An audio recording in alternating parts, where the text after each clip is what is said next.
Hello everyone, இன்றைக்கான கிளாஸில் batch ஒர்க்கோட continue தான் பார்க்க போகிறோம். லாஸ்ட் வீடியோவிலே நம்ம கட்டிங் ஸ்டிச்சிங் ஓரளவுக்கு எல்லாமே கம்ப்ளீட் பண்ணியாச்சு. இந்த வீடியோவில் ஹேண்ட் போர்ஷன் மட்டும் தனியாக பார்க்க போகிறோம்.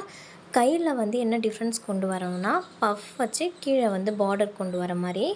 பஃபானுக்கு நான் கட் பண்ணும்போதே சொல்லியிருந்தேன், நார்மலாக நம்ம ஒருத்தவங்களுக்கு கை கட் பண்ணும்போது அவங்களோட கை சுற்றளவு நம்ம எக்ஸ்ட்ரா ஒரு 4 இன்ச்சஸ் கொண்டு வரும்போது மேலே நம்ம சுருக்கி அந்த பஃப் வச்சாலுமே அந்த பேலன்ஸ் இருக்க கிளாத் வச்சு அந்த கை சுற்றளவை நம்ம ஸ்டிச் பண்ணிடலாம்.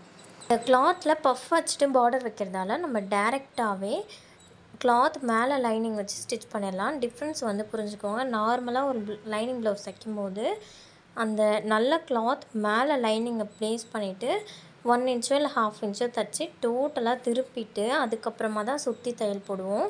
ஆனால் இந்த ப்ளவுஸில் நம்ம டைரெக்டாகவே நல்ல கிளாத் வெளியில் தெரிகிற மாதிரியும் லைனிங் உள்பக்கமாகவும் வச்சு நம்ம சுற்றி தையல் போட்டுறோம். ஸ்டெப்பாக அந்த ஹேண்டோட டாப்பில் பார்த்திங்கன்னா சென்டரில் ஒரு அர்க்காத் போட்டிருப்போம். அண்ட் டிஸ்டன்ஸ் கால்குலேட் பண்ணிவிட்டு ஒரு 3 இன்ச்சஸ் கிட்ட 2 சைடுமே சரியாக வச்சுட்டு இன்னொரு அர்க்காத் போட்டுக்கோங்க அடையாளத்துக்காக. போட்டதுக்கப்புறமா அந்த சுருக்கம் நீங்கள் வைக்க ஆரம்பிங்க. எப்பயுமே ஒரு சுருக்கம் ஆரம்பிக்கும் போது அந்த சின்னதாக ப்ளீட் வைக்கிறதுக்கு முன்னாடியே நீங்கள் அர்க்காத்தெல்லாம் போட்டு ரெடி பண்ணிட்டீங்கன்னா சைஸ் டிஃப்ரென்ஸ் எதுவும் தெரியாது. ஓரளவுக்கு நம்ம கரெக்டாக பஃப் வச்சு 2 சைடுமே ஈக்குவலாக கொண்டு வந்துடுவோம். மோரோவர் பார்த்திங்கன்னா சென்டரில் பஃப் இருக்கிற மாதிரியும் அண்ட் கை சுற்றளவு நம்ம கரெக்டாக கொண்டு வந்துட முடியும். ஸோ இந்த சின்ன பாயிண்ட்ஸ் எல்லாமே நீங்கள் நோட் பண்ணி தைக்க ஆரம்பிச்சிங்கன்னா உங்களுக்கு எந்த ஒரு மிஸ்டேக்கும் இல்லாமல் பர்ஃபெக்டாக தைச்சி முடிச்சிடலாம். டாப்பில் அந்த சுருக்கம் எல்லாமே வச்சு முடித்ததுக்கப்புறமா பாட்டமில் பார்த்திங்கன்னா நான் அப்படியே ஆப்போசிட் சைடில் பஃப் வச்சுட்டு வரேன்.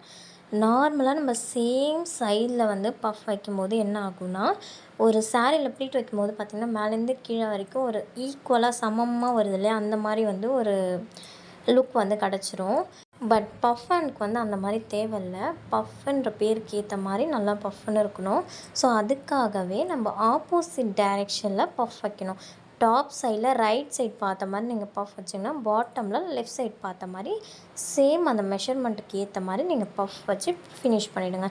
இப்போ பார்த்திங்கன்னா நமக்கு கொஞ்சம் கிளியராக கிடைக்கும். அந்த ஸ்பேஸுமே நல்லாயிருக்கும் பஃப்பில். பாட்டம் ரெடி பண்ணிடலாமா? மேலே பார்த்திங்கன்னா ஒரு 5 இன்ச் கிட்ட இந்த பஃப் ஒர்க் எல்லாமே கம்ப்ளீட் பண்ணிடுங்க. கீழே ஒரு 3 to 4 இன்ச்சஸில் நம்ம பார்டர் ப்ளேஸ் பண்ணலாம். இது ரேண்டமாக நான் ஒரு அளவு சொல்லியிருக்கேன்.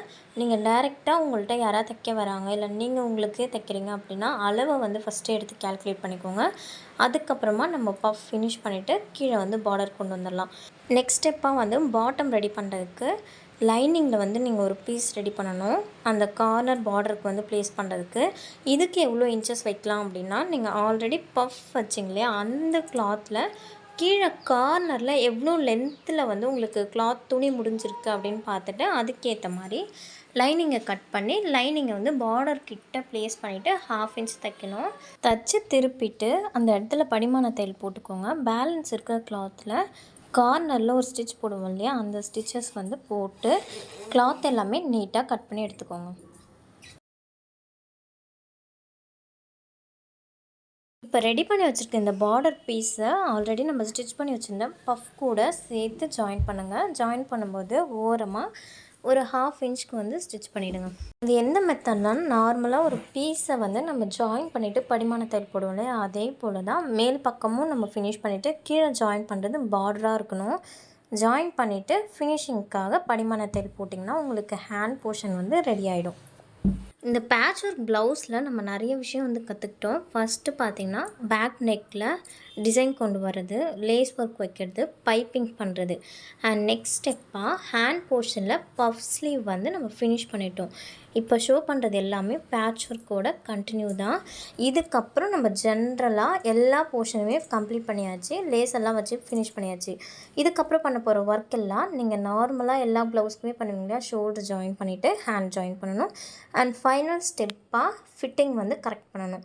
இவ்வளோ தான். நார்மலாக ஒரு ப்ளவுஸ் தைக்கும்போது டிஃப்ரெண்ட்டாக ஏதாவது ஒரு போர்ஷன் நம்ம பண்ணுறோன்னா அந்த ஒர்க் எல்லாமே கம்ப்ளீட் பண்ணிவிட்டு நீங்கள் நெக்ஸ்ட்டு எப்படிலாம் பண்ணுவீங்களோ ரெகுலராக அந்த மெத்தட் மட்டும்தான் ஃபாலோ பண்ணணும். இந்த வீடியோவோட நம்ம பேட்ச் ஒர்க் 1க்கான போர்ஷனை சக்ஸஸ்ஃபுல்லாக முடிச்சாச்சு. இந்த டெய்லரிங் கிளாஸ் உங்களுக்கு யூஸ்ஃபுல்லாக இருந்ததுன்னா நம்ம சேனலை சப்ஸ்கிரைப் பண்ணிவிடுங்க. அதே போல் உங்கள் ஃப்ரெண்ட்ஸ் அண்ட் ஃபேமிலிக்கும் ஷேர் பண்ணி விட்டுருங்க. நம்ம கிளாஸில் நீங்களும் ஜாயின் பண்ணணும்னு விருப்பப்பட்டால் சைடில் தெரியுற வாட்ஸ்அப் நம்பருக்கு ஒரு மெசேஜ் மட்டும் சென்ட் பண்ணுங்கள். ஆஃப்லைன் அண்ட் ஆன்லைன் கிளாஸஸ் எல்லாமே அவைலபிளாக இருக்குது. உங்களுக்கு தேவையான டீட்டெயில்ஸ் எல்லாமே சென்ட் பண்ணிவிடுவோம். தேங்க்யூ ஃபார் வாட்சிங்.